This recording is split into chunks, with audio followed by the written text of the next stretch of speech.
Nah, silakan kalian cermati contoh surat lamaran tersebut. Nah, di situ terdapat bagian-bagian surat lamaran. Di sini kita akan membahas mengenai sistematika surat lamaran pekerjaan. Jadi, dimulai dari yang pertama, surat lamaran pekerjaan itu ada tempat dan tanggal surat. Nah, tempat dan tanggal surat ini untuk penulisan kata tempat harus diawali dengan huruf kapital dan di akhir tempat memakai tanda koma. Tanggal ditulis angka, bulan, nama bulan, dan tahun ditulis angka tanpa diakhiri tanda titik. Nah, seperti contoh Pasuruan, 12 September 2021. Untuk sistematika surat lamaran yang kedua yaitu hal dan lampiran. Nah, hal dan lampiran ini harus ditulis sejajar. Untuk penulisan lampiran tidak boleh disingkat. Dan banyaknya lampiran itu harus ditulis dengan huruf, bukan angka.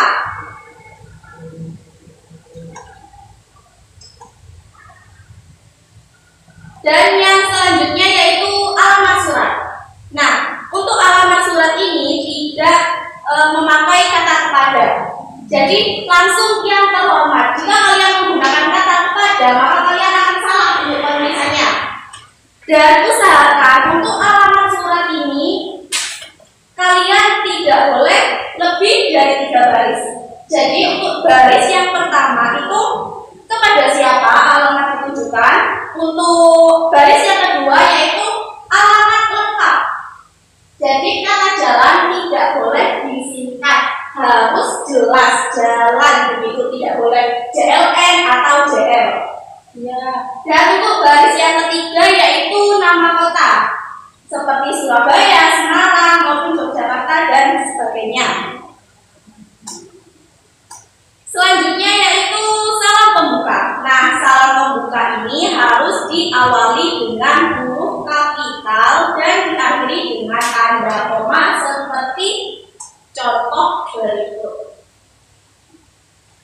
Oke, yang selanjutnya yaitu alinea pembuka. Nah, pada alinea pembuka ini penulisan alinea pembuka berdasarkan sumber informasi bisa didapatkan dari iklan, informasi seseorang, pengumuman resmi dari instansi yang membutuhkan tenaga kerja, permohonan instansi pada sekolah, maupun inisiatif dari diri sendiri. Nah, untuk contoh yang ada di surat lamaran pekerjaan tersebut merupakan alinea pembuka berdasarkan sumber informasi dari mana? Ada yang bisa menjawab? Ya, dari iklan. Dari iklan. Mengapa? Ada yang bisa menjawab? Saya Bu, ya, karena tertulis di situ dari harian surat kabar. Ya, betul sekali. Di situ dijelaskan bahwa berdasarkan informasi yang saya peroleh dari harian surat kabar tanggal 10. Nah, itu termasuk berdasarkan sumber informasi dari iklan. Yang selanjutnya yaitu isi surat. Nah, isi surat ini terdapat bagian-bagiannya. Yang pertama yaitu identitas. Nah, identitas ini berisi identitas pelamar seperti nama, tempat tanggal lahir, alamat maupun nomor telepon yang kalian miliki. Seperti contoh yang sudah tertera. Yang kedua yaitu maksud dan tujuan. Nah, maksud dan tujuan kalian mengirim surat lamaran ini apa? Begitu. Tentunya untuk melamar sebuah pekerjaan. Yang ketiga yaitu menyatakan lampiran. Nah, menyatakan lampiran ini berisi syarat yang diminta oleh sebuah instansi untuk menguatkan identitas kalian, gitu. Dan yang selanjutnya yaitu penutup. Nah, penutup ini berisi tentang antusiasme dari pelamar pekerjaan. Seperti contoh, demikian surat lamaran pekerjaan ini dibuat, besar harapan saya untuk dapat menjadi bagian dari perusahaan, begitu. Dan seterusnya. Nah, selanjutnya yaitu salam penutup. Di awal kita ada pembuka, salam pembuka, dan diakhiri dengan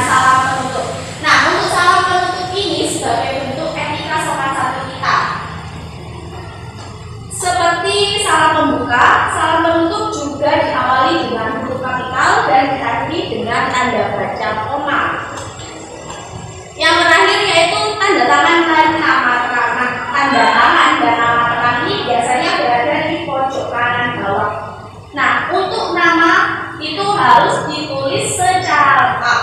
Jika ada gelar bisa dimasukkan. Jika tidak ada gelar hanya nama lengkap saja. Begitu seperti contoh yang sudah diberikan. Oke, sampai di sini apa ada yang ingin ditanyakan? Saya Bu. Ya, silakan.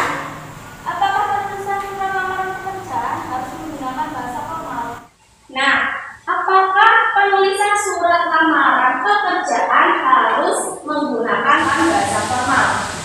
Jawabannya iya, karena surat lamaran pekerjaan itu termasuk surat yang resmi yang ditujukan pada suatu instansi. Nah, keformalan surat lamaran pekerjaan itu dapat ditandai dengan informasi mengenai sumber informasi yang kita dapat, seperti alinea pembuka. Jadi, bahasa yang digunakan pada surat lamaran pekerjaan itu memang harus menggunakan bahasa yang formal begitu. Ada yang belum mengerti? Apa mungkin ada yang ingin ditanyakan? Saya Bu. Ya. Apakah bahan lampiran yang disebutkan pada contoh surat ini? Untuk bahan lampiran, nah menyatakan lampiran itu terdapat pada isi surat ya. Nah, untuk lampiran ini tidak hanya yang ada pada surat lamaran, contoh surat lamaran yang saya berikan, tetapi itu bisa sesuai dengan syarat yang dibutuhkan dari suatu perusahaan atau instansi. Semisal dari perusahaan itu membutuhkan pengalaman kerja, kita bisa melampirkan itu. Mungkin kurikulum vitae-nya itu juga bisa begitu. Yang lain? Oh, berarti harus menyesuaikan sama yang diminta perusahaan ya Bu? Iya. Ya, yang lain apa ada pertanyaan lagi? Saya Bu. Ya, silakan. Bagaimana cara meyakinkan suatu instansi pada surat lamaran yang akan kita ajukan? Nah, untuk meyakinkan suatu perusahaan bahwa kita mampu dalam sebuah perusahaan tersebut, itu harus menunjukkan melalui argumentasi. Nah, argumentasi ini dipaparkan melalui lampiran tersebut. Dan untuk lebih meyakinkan lagi, penulis surat harus memberikan penegasan sehingga penerima lamaran dapat menerima pelamar secara meyakinkan. Semisal seperti besar harapan saya untuk dapat menjadi bagian dari perusahaan. Nah, itu sebagai penegasan kita bahwa kita itu sangat berharap bahwa kita mampu di perusahaan tersebut. Gitu. Apa ada yang ingin ditanyakan? Tidak, Bu. Oke, kalau tidak, oke, untuk materi hari ini sudah selesai dan sekarang waktunya hadiah. Ibu akan memberikan hadiah kepada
Untuk soal nomor 2 akan dijawab oleh teman saya.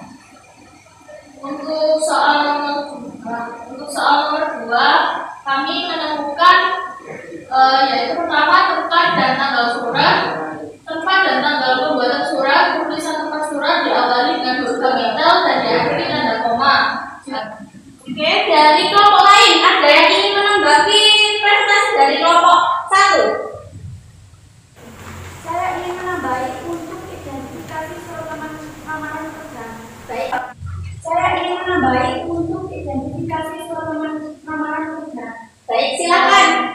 Untuk kelompok 1, terima kasih. Silakan kembali ke bangkunya masing-masing. Nanti Ibu silakan. Untuk kelompok 2, ya.